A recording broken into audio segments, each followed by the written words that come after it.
So hello ब्रुन, आज की इस वीडियो में आपको सुमित्रा नंदन पंत जी का जीवन परिचय बताने वाला हूं, जो कि इतना आसानी के साथ बताऊं। केवल कुछ ही मिनट का बात कर रहा हूं मैं। गारंटी है आपको याद करा दूंगा। क्या गारंटी है? 100% याद ही करा दूंगा। देखिएगा, मैं बाहर बाहर से वैसे बता दे रहा हूं। और कैसे आप लिखेंगे तो आपको पूरा नंबर मिलेगा। और पहली बात तो सीधा सीधा लिखना, जैसे मैं लिखा हूं ना, टेढ़े बहुत लोग लिखते हैं, ये बिल्कुल भी गलती मत करना। और किस प्रकार से लिखोगे पूरा नंबर मिलेगा, क्योंकि मुझे पूरा नंबर चाहिए, है ना। जीवन परिचय लिखिए, उसकी जो काव्य संग्रह इसको भी लिखिएगा, पूरा नंबर मिलेगा। देखिए, एकदम हल्का हल्का बता दे रहा हूँ याद करने के लिए। जो सुमित्रा नंदन पंत जी है, इनका जन्म कहाँ हुआ था? अल्मोड़ा जिला के, देखिए, जिले के कौसानी नामक ग्राम में हुआ था। कहाँ पर? अल्मोड़ा जिले के कौसानी नामक गांव में हुआ था। ठीक है ना। अब समझ आया इतना। अब देखिए, अब इनका जो बचपना था, बचपना का शिक्षा कहाँ हुआ था? इनके गांव से हुआ। फिर इन्होंने कहाँ चली गई? बनारस से। इन्होंने क्या बनारस भी पढ़ने चली गई थी? बनारस समझ आए, वाराणसी जिसे कहते हो। वहां से इन्होंने 10वीं की परीक्षा पास करने के बाद उन्होंने इलाहाबाद यानी प्रयागराज चली गई। कब चली गई? प्रयागराज चली गई थी।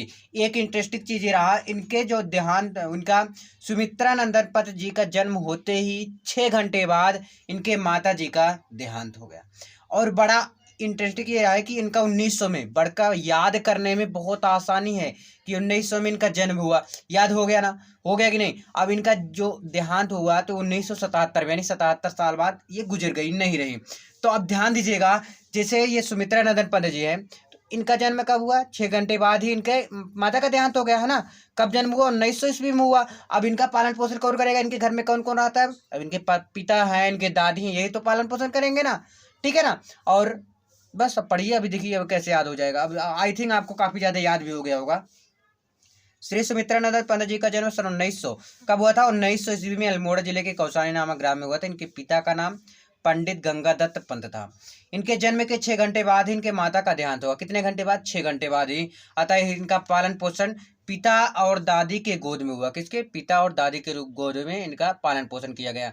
इनका बचपन का नाम गुसाई दत्त, मतलब जिसे प्यार से बुलाया नहीं जाता है, तो आपका भी नाम चिंटू मिंटू हो जाता है, फिर बुलाया जाता है, तो वैसे इनका भी नाम गुसाई दत्त था। फिर इनकी प्रारंभिक शिक्षा कहाँ? इनके गांव में ही भाई। प्रारंभ बचपना तो लगभग लोगों का उनके गांव में ही होता है, तो अल्मोड़ा में ही हुई। और उच्च शिक्षा के लिए वाराणसी चले गए, है ना।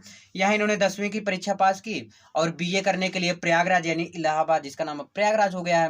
किंतु परीक्षा से पहले ही विद्यालय छूट गया। इन्होंने गांधी जी के असहयोग आंदोलन में भाग लिया, यानी कि इन्होंने पढ़ाई नहीं की, छोड़ दी पढ़ाई। क्लियर।